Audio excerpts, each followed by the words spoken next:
Hello, everybody, and welcome back to another episode of Frontier Friday. I am, of course, your host with the most, CCP Jötunn, and I am joined alongside, as soon as I turn my phone down, I am joined alongside my guests today, CCP Overload and CCP Cakemachine. Hello. Hi. Nice to be back. Yes, it is nice to be back, everybody. I hope everybody sounds fine. We had some issues with some sound equipment. Hopefully everybody sounds okay. Hi. Hi. And it's good to see all of you. We are back in the studio again. It's good to see all of you, except you. You know who you are. Yeah, except you. You. Not you. It's great to Very see you. specifically. But you out there behind the computer Yeah. screen, you know exactly who you are. Yeah, that's it's not right. good to see you. Yeah. Any Jeffs out there? No, actually, I take it back. We have a Jeff. I love that We have Jeff. multiple Jeffs. All the Jeffs who aren't our Jeffs, you're on watch. Okay. Anyway, folks. Especially any Jeff spelled with a G. Yeah. Oh, yeah. You can't trust. Listen, a Jeff with the J. Yeah. It's just that's what the letter is there for. Yeah, but Yeah. you have to be respectful because Jeff might be watching. He's and probably like, watching. He's like, "What the fuck? Why are they talking about me?" Why Not are they- be very You And clear. then- know then why, he's Jeff. like, I'm the guy. Scott was pointing at. To be very, very clear, none of the Jeffs who work at CCP Games anywhere in the world, any of our offices, none of those Jeffs. Please don't call HR. All other Jeffs, though, we're watching you. Team, we are back in the saddle. We're back here because we're going to talk a little bit about base building today. CCP Cakemachine, you are a producer. No. You're No. a game designer. Yes. You're a game designer. I know who your producer is. Yes. Hey, you do a lot of production. You're very productive. Yeah. Yeah, sure. producer. Yeah, That's very similar. Yeah, Okay, yeah. I nailed it first try. Yep. Uh, 100%. so you're a game designer. You're working on the base building. You're on features or on I'm on the base building team. the base. So it is a specific base building team. Yes. Okay, cool. Do you want me to get you a whiteboard? Yeah, shut up. Listen, I'm gonna do like the Pepe Sylvia thing. I got lines drawn everywhere. Okay, so he's right here. I'm excited to see. We're gonna talk a little bit about some stuff that we came out with or that we changed this week. We're gonna talk about some stuff that may be coming up here very soon. We're gonna talk about the relay a little bit because that got put in 2 weeks ago, 2.5 weeks ago or so. Yep. Which will be pretty cool. Jötunn just handing out promotions. Absolutely am. Just like that. Just throwing them out there. Hey, you, janitor. There you go. Did you see my post today in that we do a company-wide, like one of those like Instagram or Facebook quizzes thing today? Today's was like, which monster were you? Mine was CCP Overload. Anyway, all this being said, we're getting a little off topic here. I say we, I say mostly I me. don't think we even started on topic. I know. I haven't even begun talking. So. Not yet. Okay, so let's talk a little bit. So we're going to do that. This isn't going to be a real long one today. That's right. Okay, that's exactly what's happening. Yes, thank you. Thank you, Aki. Thank you. We're going to talk a little bit about base building. It won't be a super long stream. We're going to have more stuff coming up next week because we are closing in on WASD controls and getting those out in front of players here soon. Yep. You've heard us talk a lot about those. We talked with CCP Paragon last week about it, and that was a ton of fun. Live demo. So if you missed it, check it out. Is it on YouTube? It's not on YouTube, but it's still on the on Twitch. CCP Jötunn's going to put on YouTube after this show. We'll see about that. But we will be doing probably a more in-depth live demo next week for those controls. I can tell you, as somebody who has sat here and played with them for like 2.5 hours the other day with CCP Paragon and some other members of that team working on the controls and camera scheme stuff, it changes the game pretty dramatically. Every moment you stop watching things happen and you are more just doing things, and it feels like a much different game when you play it that way. So I'm looking forward to it. But that's not what we're here for today. So let's talk for a moment about base building. So this week, let's start with what we did. Let's start 2 weeks ago. Yep. All right. So we put the relay in, and the relay, for those of you who don't know at home, the relay allows you to turn sell feral data and buy lenses, crude mining lenses. CCP Cakemachine, why did we do this? So I'm going to speak like big picture stuff here. Sure, please do. So we have a vision, a very concrete vision, like through over the entire Frontier team about what kind of experience we want to make. And we are absolutely aware of that. This is not it. Right.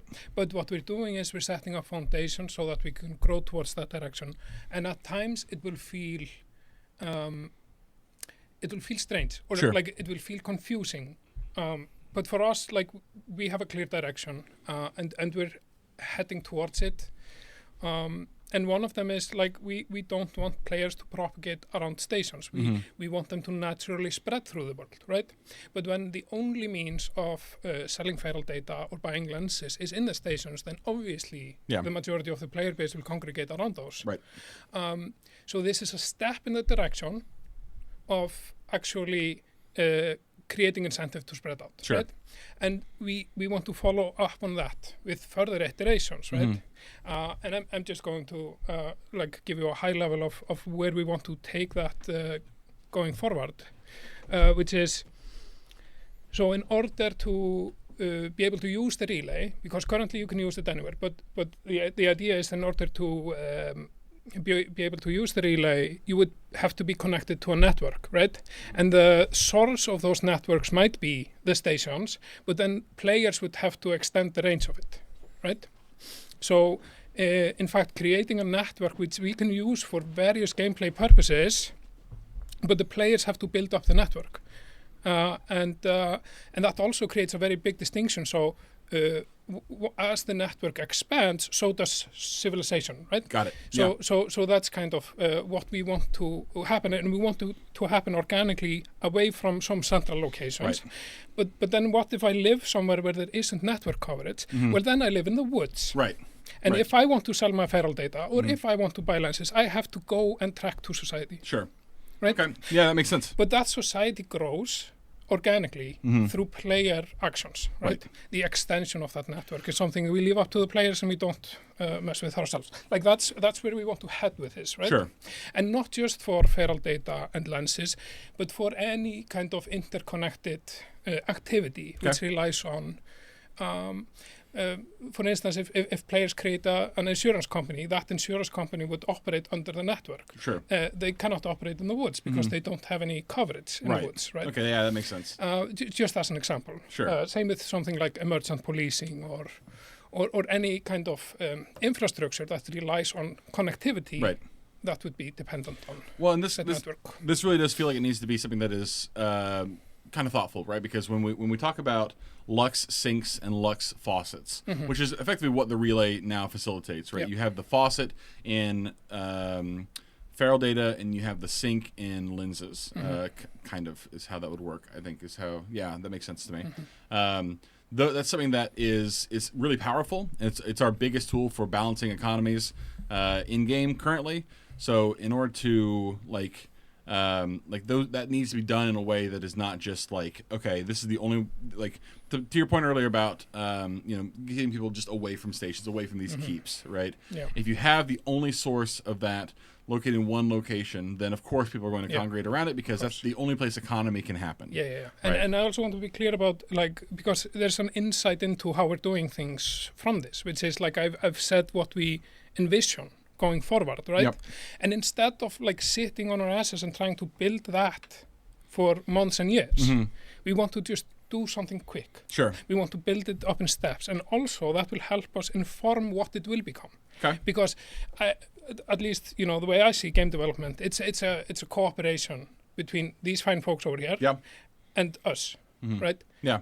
If we just sit and do our thing and they just get whatever we give them, Right. then that's not a great game. Sure. Or let me rephrase that. Being in good collaboration with the community, listening to them, and developing the product together. Yeah. Kind of together watching what this game will become. Yeah. Which we are both very much invested in, right? I mean, CCP Maximum Cats has referred to the vision for Frontier as a civilization engine, as opposed to a game. Like, we want to try and the true vision of a sandbox experience where we just give you more sand to push around into different castles and knock things over. How you decide to do that is really up to you. Sure. And we need to give you the tools, but in order to do so, we have to make sure we listen to the players, because they're the ones that choose to live in the sandbox. It's, if we can build a sandbox for ourselves, that might not be fun for everyone else. And it's tricky too, right? Because, and we talked about this last week as well, and we'll kind of touch on this with when we talk about the patch notes for this week also. We're doing two things here that are kind of at odds with each other, right? We're both developing a game that we want to like we'll have a full feature release at some point, right? The game will come out. The game will come out. The game will come out. Chat. The game will come out. But we're also doing live ops at the same time. Like people are actively playing Frontier. We have people who log in every single day, constantly, oftentimes more than I was expecting, and are trying to have a rewarding experience at the same time. So you're trying to balance like, well, what do people need right now with what are we actively working on? Yeah, and that's hard. Yeah, it's hard, but there's also great opportunities there, right? Yeah, being able to develop a product while you have active players. There's a huge benefit that can be extracted from that, right? But in order for that benefit to realize, I think we need to be very upfront about what we're doing, right? So when we do changes that feel jarring or amiss, right? Like we need to convey that we are building towards something, right? Yeah. We are laying the foundation for something we see in the future. You want people to be able to see that vision too. Yeah, exactly. Yeah. And that's also tricky. Yeah. Yeah. I mean, there's only so much you can sort of show vision slides and vision trailers and so on. But I mean, I think a good example is if you go back and watch last week's stream with CCP Paragon talking about WSD controls, and previously we showed clips showing the turret controls being changed. Like that's still further out, but we showed clips of experimentation with it. And then you look at the Vision trailer from earlier on this year, towards the tail end of last year as well. You can see we put out this Vision trailer saying this is what we wanted to look like. It didn't look like that at all. It didn't have anything like that. It didn't have the ability to do most of the stuff in there. But that's what like designers and so on kind of all kind of work towards. And that goes for other things like base building as well. Now, I don't know if you've ever seen the game design meetings, but they all sit in a dark room. They pass the idea pipe around, take a deep huff, and then they watch the Vision trailer. They open the door and just a cloud rolls out. Do we have lights in that dark room? Yeah. Oh, why don't you use them then? I mean, it's for aesthetics. Yeah, true. Trying to maintain a very powerful aesthetic. Shout out, of course, also, by the way, while we're sitting here, to Damon Zell, who apparently just woke up and immediately started to shill his referral code in chat. Yeah. Love you, Damon. Always Thank you. been grinding. Always on that grind. Love that. Big fan. Okay, so let's now move forward to what we just did this last week and talk about iteration a little bit. So we're going to go to the patch notes page. Here we go. So we put out some patch notes for this week. This was, I think, 0.3.6. It doesn't really matter. The numbers are made up. Where we did some changes. We made some changes. We changed the lock range of smart turrets from 60 kilometers to 160, which is quite a bit further. We changed the number that can be placed at a base at an L point from 3 to 6, which doubled it. The energy consumption of those turrets has been reduced significantly from 10 or to 10 from 100. And then we made portable storage private again. So before we talk about portable storage, let's talk about smart turrets, because this has been one of those things that people talk about pretty frequently, right, in game, because you talk about wanting to protect your stuff. I mean, everybody, if you build something, you want to be able to protect it in some way, and people sleep. Shocking. A lot of players do find time to sleep. I'm not often myself one of those people, but I've heard people do. So when you have people who live in conflicting time zones and who or even people who are in time zones, but they another group aggressed their stuff while they are awake, or they just want some way that their stuff is going to be at least monitored somewhat. So that's why we have these smart turrets. However, they have felt a little lackluster is the word I'm looking for in the past. So what kind of inspired this change to make them? I mean, obviously this makes them both. You get more of them. They're better, and they cost less to run. So I'll be very clear on this. So this is a follow-up to removing the reinforcement timer. So maybe we should start there, because that's kind of the beginning of this, right? So why did we remove the reinforcement timer? So like in this big plan, like this future vision, there's a whole thing about attack and defense, where we wanted to feel natural, immersive, and we want like to listen to both sides and cater to both sides, like the attacker and their experience about raiding a base, about destroying someone's things. Like we care deeply about that player. I think about that player deeply in my head. Of course. But then there's the other player who has all these precious things, and they don't want those things taken away from them or blown up without any kind of counterplay or any kind of potential counterplay. Right. So these are two archetypes we are very much thinking about, like broad archetypes. And as we're kind of working towards like cohesive design environment to start building that foundation, we still have the reinforcement timer in. And the reinforcement timer was put in kind of haphazardly at a certain point to respond quickly to a certain problem that built up. And what was happening was it was cementing itself inside the whole ecosystem, which it was never meant to do in reality, and it doesn't fit with the vision we have for the future base attack and defense paradigm. So it was collecting a lot of problems. There was a lot of friction around it. It was causing issues for a lot of players in many different ways. So we made the executive decision to just exit. Just throw it out of the game. Which did cause some consternation at first. But like this is like early access kind of stuff, and you're laughing. No, I'm just like, that's totally right. It's but like I can't believe this early access game isn't finished. This is unreasonable. No, but see, here's the thing. Like, I was fine with having it in there until it started creating friction for us in the base building team. Where it was demanding attention that we cater to and nurture this feature that was never meant to be in the game to begin with and doesn't fit with our vision. So, brutally so, we said, in order to, for us to have a more straightforward and progressive working environment, we're just going to get rid of it. Fucking kill it. Kill it. Oh, yeah. I mean, I agree with the strategy to do that because it was collecting a lot of issues. When we did that, we assumed that the turrets would protect the base, and that's it's totally on me. I just forgot to look at the values. Turns out for whatever reason the smart turret could only lock on to at 60 kilometers, where the ships can lock on much further than that. So we were in a position where there was literally no counterplay. So and that's something that we care deeply about, the play and counterplay in the base defense attack paradigm. So these changes provide counterplay.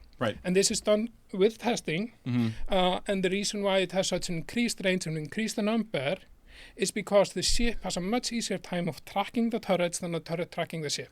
And the ship can maneuver, or the ships can maneuver in ways where it's almost impossible to track them. So this at least gives some counterplay. It's not perfect, but it's a step in the right direction. And now, at this point, we have some measure of counterplay, and we don't have a reinforcement timer. So we have this just free-for-all chaos of violence, which is in line with what we want. But what's missing from it in the long-term thing is, and a lot of critical components, which is you shouldn't lose everything when you get raided. There should be a comeback mechanic for you to rebuild, ideally within a single session. Like you log back in and everything's in ruins, but you have the tools that you need to go through. You can fix it up, right? And then ideally, we also want to create more community-based experiences. Like we want to incentivize cooperation. So in that sense, the aggressors won't be following the path of least resistance. They will be doing their thing, which is violence. But the path of least resistance can be whatever. Like cooperation can also be the path of least resistance. Paying them off can be the path of least resistance. So like we also have to imagine like what kind of ecosystem this kind of base raiding violence takes place in. And if it becomes a huge problem for a lot of people in space, then by all means, band together and form a police. And we want to give you the tools to be able to track down these criminals, to flag them as criminals, to have warning systems in bases that can alert other people, like strangers, about, hey, I'm in danger right now, can you come and help me? And all those things, but those are down the line, So we're building towards that, and we're aligning what we have now towards that path. If that makes sense. No, it makes a ton of sense. And I mean, this is the grand question, right? And we've talked about this a lot when we talk about, obviously there are two different, two very big different kind of play styles. You have we talk about nomads and we talked about empire builders, right? You have people who want to build civilization, or people who want to build like settlements, want to build out their infrastructure. They like that kind of thing. They enjoy the kind of tinkering with it. And you have people who don't really care. That's not what they're there for. They're there to raid and pillage and remove stuff and take it for their own and do whatever. And those two things have to be balanced. And the reinforcement mechanic to Jestertrek, who talks about this in chat, it is tough, right? Because it's very easy to weaponize a reinforcement timer. Shout out Jestertrek, by the way. Long time EVE Online. Great blog. Great blog. Was on the CSM one time. More than can be said for CCP Overload. Anyway, moving right along. So the was rude of me. Sorry. No, we'll discuss this afterwards. CCP Jötunn. Very good, wonderful. Actually, I think it was on. I think we may have been on more than once. So Pretty sure he was. Anyway, we're getting off track again. Smart guy in my alliance. Is he in your alliance? Yeah. Okay, well there you go. But yeah, I mean the reinforcement mechanic is tough, right? It felt for the longest time like a necessary evil because people live in different time zones, and this is what happens when you have a game where you have people all over the world playing on a single shard. We don't have a North American server. We don't have a European server. We don't have an AU server. We don't have like a China time zone server. Mm-hmm. We have. Technically we do, but it's all the same. But it's all the same, exactly. So now you guys are having to take the grand question of how do I make this fair for everyone, or how do I make it at least interesting for everybody? And I want to say we're not really going to get into it right now, but the stuff that you guys are working on, I like it a lot, and I think it's gonna. I've got a meeting not too long after this stream with CCP Hex. And we're going to talk about some other cool stuff that's coming up soon. And I'm really excited to see how this is going to play out because I think you guys are actually cooking with some gas here. Yeah, there's definitely like a consideration between like what is the most sort of quote realistic end quote and what is fun. Right. And this is what these guys do a really good job of making that balance. And I just want also to say you were very eloquent in the way you explained it before, and I'll let you continue. But sometimes you see people be like, oh, it hasn't been updated, or they're doing this. Mm-hmm. People don't care. CCP doesn't care. Like these guys care. You can tell. I mean, there's literally the desire to make a an good experience. office of real. people who care a lot about this product, and they do so every day. I just think the way you showed it was incredible. Yeah. And we're not always fast. But I wanna but that's for many reasons, and I don't know how many of them I can talk about. Yeah, it's fair. But like. It's not because we're not passionate about it, and it's not because we don't believe in this product. Like I got brought onto this product because I believed in the vision. I was like, wow, this could be something incredible. Yeah. Right.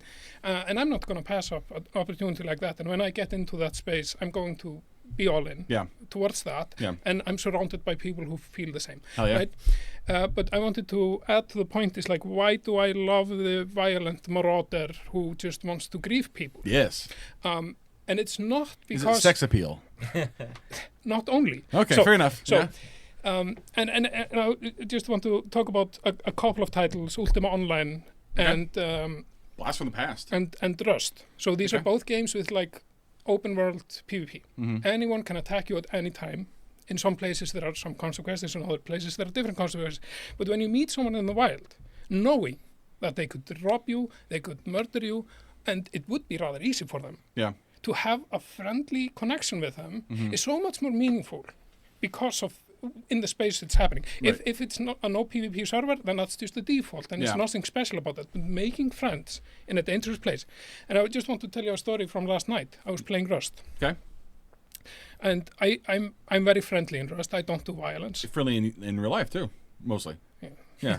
Like you'll get to know me better. Yeah. Okay. Fair enough. Scott knows me a bit better, so he's like, no. He's also not very friendly about it. Okay. Go ahead.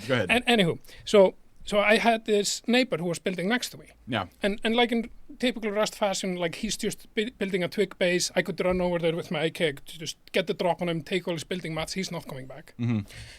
I went to my fridge and I grabbed a bear pie that I made. Okay.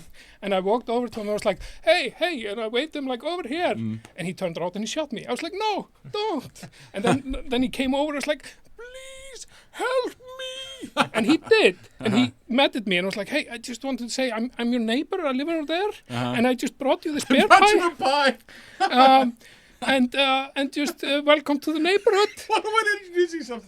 Hey, I'm your neighbor. I know you just tried to kill me, but here's some bear pie. No, but see, here's the thing. Like, killing someone is the default answer in Rust. Yeah. Because you have a gun, there's a low TTK, there's no consequences to killing someone. There's actually always a benefit if you kill someone because you get this hit. Exactly. So, like, violence is the default path in Rust. But I don't play it like that. Right. And I brought this guy a pie. And we're buddies now. Hell yeah. My neighbor and he comes over with like gifts for me, and he's like, hey, can you help me? Like, he literally came over the other day with his chainsaw, like knocking on my door. Hey, do you have any gasoline for my chainsaw? And I was like, this is like my neighbor asking for brown sugar or something. Do you know what I mean? That's exactly do you have a couple of eggs? Right? Excuse me, sir. And then he asked me like later that evening, can you come and help me put up some automated smelting? Like, can you do you know how plumbing works? Can you take a look at my toilet? And I'm like, of course. No, but see, that interaction, that connection is so precious as a gameplay experience because of the violence. Yeah. Because that is the path of least resistance, it makes these experiences so much more precious. Do you know what I mean? Yeah. If it was a PvE server, it's like, hi, I'm your neighbor. It's like, okay, cool. Yeah. You know, this is the full range of human experience, because I was playing PAX Day recently with like some of my EVE buddies, and we were building this big, huge castle on top of a mountain, with a big fortified castle. We're preparing for the PvP being turned on, and down at the bottom, these guys had been building a very nice set of like houses and villas with like a whole bunch of like fancy stuff. Like, of course, really a lot of materials. And then they were going to like set up some other things, so they used their plots to set up the other things. And then I'm to wander by, and I was like, they've left their plots open. And I like, you know, on comms with a bunch of you players, like, guys, there's like all this stuff. It's free real estate. So we kind of watched them until they logged off, and then there was like 10 of us went down. And it was like locusts. We just dismantled everything they'd built and shuttled it all up into our base. To be very clear, so we have you're right. We do have the full range of humans. We have very genuine, nice pie man, CCP Cakemachine, and fucking terrorist war locust, CCP Overload. That's about it. And we both have a great time. And we both have a great time. Yeah. They logged back in. They were like, "Where did our house go?" I took all of like they had these fancy like tapestries you could put up, and I haven't built any of them because they're too expensive to build, and they had a bunch of them, and I took every single one and put them up on the outside of my walls. So they're like, "Where did our stuff go?" And they look up the hill, and there's like a big castle with on the outside walls. You're such a fucking dick. It's like mounting the heads of your enemies on your wall. Like Latracool. It is imitating that. We're getting close on time because we're gonna have a cutoff here right around 13:10 or 13:30. But I want to be to just address one point you made, which I think is really, really astute. Right? You talk about how that interaction is only meaningful because the default interaction is murder. Yeah, right? It's a very dangerous world where you can't really trust anyone. But when you choose to. Harsh survival. And that's what we talk about a lot of times. And this is like, that is the quintessential EVE experience, right? You're in this area where you are given the tools. You're given a knife. You and another guy are in a room. You're locked in there. You've got a knife. And you're told, all right, figure it out. What do you want to do? And you have the option to kill the other guy. And now you have two knives. Or you work together to the metaphor is getting away from me, but you work together with those two knives to jimmy the door, open up, get out. You know what I mean? All this to say, friendship really is the best ship, isn't it? I mean, unless your friend is CCP Overload, in which case, watch your plots. Hey, my friend's got tons of free shit. That's true. Also, like, keep in mind that this guy knows me. I might look like nice pie man. Yeah, of course. But like behind the pie had fucking killer. The pie was full of arsenic. That's true. So I get my violent thing in real life, and I play a nice guy in games. There you go. Yeah, he's like an awesome. He's just nice in the streets guy of Reykjavik, in just real like throwing life, hands and then all night. He goes into games, and he's a war criminal. There you go. Very good. All right. Well, we do have some cool stuff coming up here before too long. I think we've got some new rotational stuff coming in base building soon-ish. Snapping is coming. Thank God. Finally, I'm too. So keep in mind that you're not probably using the correct game terminology for that. But like the broad Insnapped. Insnappeted. The broad scope is we want to supply the players with the tools to both strategically plan their base, to build together, and to be creative. Awesome. Right? And we'll not stop working on that. We'll keep iterating on it. Hell yeah. So the features coming up are just the beginning. We're going to be talking more to these guys here before too long. I want to drag you and Hex back in here again.